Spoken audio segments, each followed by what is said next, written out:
రేవంత్ రెడ్డి పాలన. చివరిగా ఇంటర్వ్యూ ముగించే ముందు ఒక లాస్ట్గా ఒకటి మీ సజెషన్ కోరుతాను. ఏంటంటే కొందరు తెలంగాణ వ్యక్తుల చేతుల్లో, కొందరు ఆంధ్ర నాయకులు కావచ్చు, ఆంధ్ర పార్టీలకు సంబంధించిన నాయకులు కావచ్చు, తెలంగాణ వ్యక్తుల నుంచి తెలంగాణ ఉద్యమకాల కంట్లో పొడిపించేటువంటి మాటలు మాట్లాడడం, వాళ్ళ యొక్క కుటుంబాలను తిట్టించేటువంటి కార్యక్రమాలు జరుగుతూ ఉన్నాయి. అటువంటి వాళ్ళకి అంటే వాళ్ళ చేతుల్లో అమ్ముడుపోయి, అంటే వాళ్ళు ఇచ్చే డబ్బులకో లేకపోతే మందుకో ఏదో అమ్ముడుపోయి మన తెలంగాణ వాళ్ళు తిట్టేటువంటి కొంతమంది యువత కూడా ముందుకు వస్తూ ఉన్నారు. అటువంటి వాళ్ళకి మీరు ఏం సజెస్ట్ చేయాలనుకుంటున్నారు, ఏం చెప్పాలనుకుంటున్నారు? అదే కదా మొన్నటి ఎన్నికల్లో కొంత ప్రభావం చూపించింది.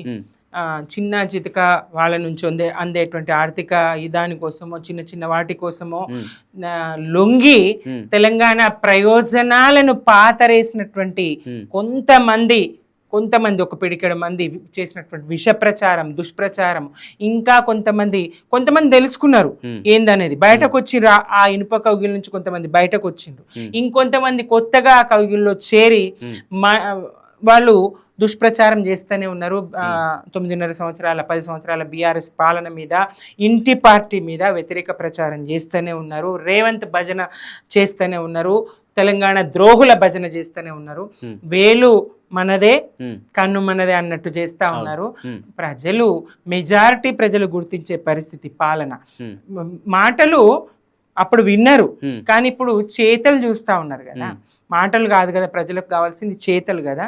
ఈ చేతి గుర్తు పార్టీ, ఈ కాంగ్రెస్ పార్టీ మాటలేం చెప్పింది, చేతలేం చేస్తా ఉన్నది, ప్రజలను ఎట్లా ధోకా చేస్తా ఉన్నది, అన్ని వర్గాలను ఎట్లా ధోకా చేస్తా ఉన్నది, ఎవరిని పావులుగా వాడుకుంటున్నది, ఎవరితోని బద్నాం చేయిస్తా ఉన్నది.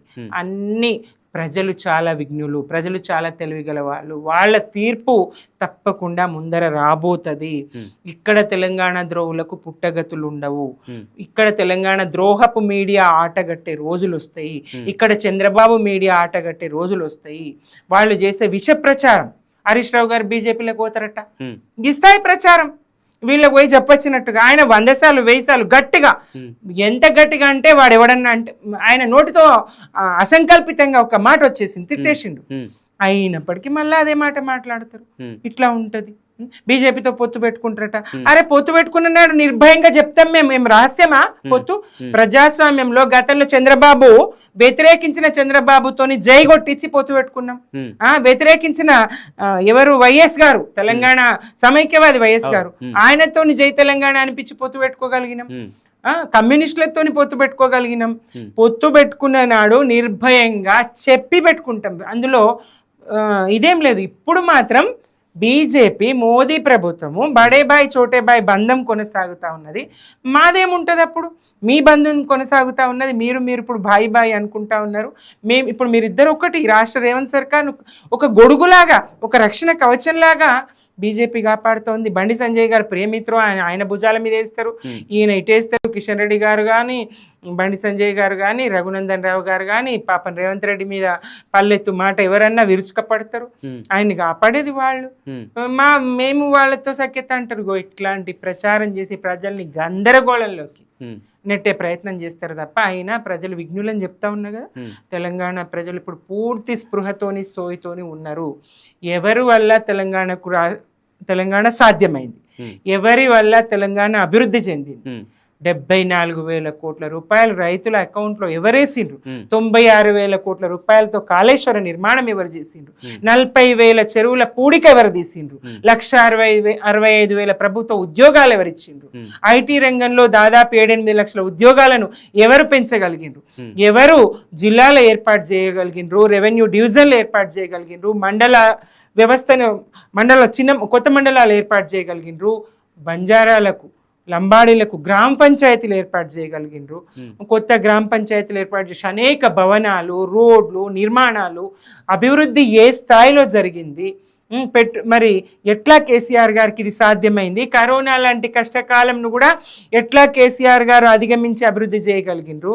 రైతుల అకౌంట్లో టెన్షన్గా రైతు బంధు వేయగలిగినరు, కళ్యాణ లక్ష్మి ఇవ్వగలిగినరు, ఇన్ని 1000కి పైగా గురుకులాలు స్థాపించగలిగినరు. ఎంత అభివృద్ధి కేసీఆర్ గారు చేసి చూపిస్తే, బట్టలు ఆరేసుకోవాలని ఎక్కిరిచిన వాళ్ళకి 24 గంటల కరెంట్ ఇచ్చి చూపిస్తే, రైతులకు ఉచితంగా 24 గంటలు కరెంట్ ఇచ్చినటువంటి ఏకైక రాష్ట్రంగా, ప్రతి ఇంటికి మంచినీళ్ళు ఇచ్చినటువంటి ఏకైక రాష్ట్రంగా తెలంగాణను తీర్చిదిద్దగలిగితే, వైకుంఠధామాలు, పల్లె ప్రకృతి వనాలు, చెత్త బండ్లు, చెత్త ట్రాక్టర్లు ఒక్కటి కాదు కదా. పల్లె ప్రగతి, పట్టణ ప్రగతి కార్యక్రమాలు, అవార్డులు, ఆ స్థాయి అభివృద్ధి చేసింది కేసీఆర్ అని ప్రజలకు తెలియదా? ప్రజలు ఆలోచిస్తారు కదా.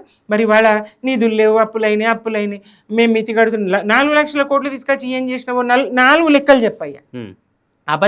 హైదరాబాద్లో ఒక్క ఇల్లు కట్టిండ్రా? ఒక్క ఇటుక వేర్చిండ్రా? ఒక్క ఇల్లు కట్టిండ్రా? ఇండ్లు ఊడుస్తున్నారు కదా, విధ్వంసం కదా మీ పాలన. మీ మిత్రులది, మీ మంత్రులవి ఇండ్లు అట్లనే ఉంటాయి. అవి ఎక్కడనన్నా ఉండని, చెరువు మధ్యలోనే ఉండని, బఫర్లోనే ఉండని, ఎఫ్టీఎల్లోనే ఉండని, యాన్నన్నా ఉండని. పట్నం మహేందర్ రెడ్డి ఇల్లు ఏం కాదు, యనుమల తిరుపతి రెడ్డి ఇల్లుకేం కాదు, పొంగులేటి శ్రీనివాసరెడ్డి ఇల్లుకేం కాదు.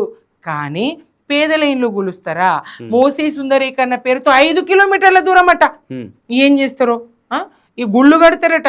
ప్రజల గూళ్ళు చెరిపేసి, ప్రజల్ని రోడ్డు మీద వేసి దేవుడికి గుళ్ళు కడతా అంటే ఏమన్నట్టు?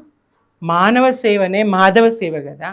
మనుషులకు సేవ చేయి. నువ్వు ఒక రాష్ట్రానికి బాధ్యత వహిస్తున్నటువంటి ముఖ్యమంత్రిగా మనుషులకి ఏం చేయగలుగుతావో చెయ్యు.